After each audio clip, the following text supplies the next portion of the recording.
Nah ini jadi inovasi. Ini yang saya katakan. Digelar di halaman DPRD Sumsel pada Kamis 27 November 2025.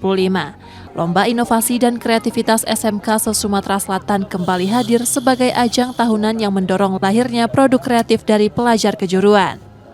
Hampir seluruh SMK di provinsi ini ikut ambil bagian, menampilkan karya terbaik mereka di bidang teknologi dan inovasi.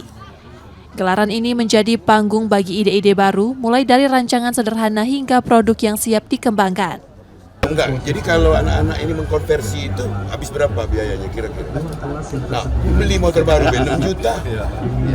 Nah, ini yang harus dicarikan formatnya agar bisa bersaing dengan kendaraan-kendaraan listrik yang memang sekarang mudah didapat dan murah kan?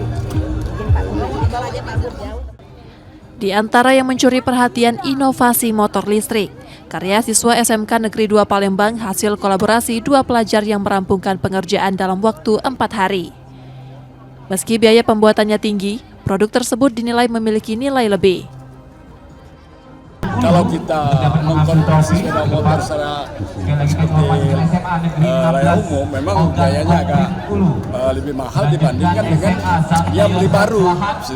Tapi kalau untuk mempertahankan daripada sepeda motor itu sendiri bisa, saya kira dengan dana yang sebesar 20 tidak menjadi masalah. Jadi ini intinya motor biasa ini dirubah menjadi listrik seperti itu, Pak? Sudah diuji, ya seperti yang sudah kami konversikan, itu bisa berjalan 60 km dalam percepatan sekitar 40-50. Pemerintah Provinsi Sumsel terus membuka ruang seluas-luasnya bagi karya orisinal dari siswa maupun masyarakat. Dorongan inovasi tak hanya ditujukan bagi peserta didik, tetapi juga bagi guru agar tetap adaptif dan mampu menumbuhkan keberanian siswa untuk terus berkreasi, tidak hanya unggul dalam aspek akademik. Muhammad Reza Pahlevi, Kompas TV, Palembang, Sumatera Selatan. Demi kemajuan pendidikan kreativitas. Haji Helmandani untuk berkenan menyampaikan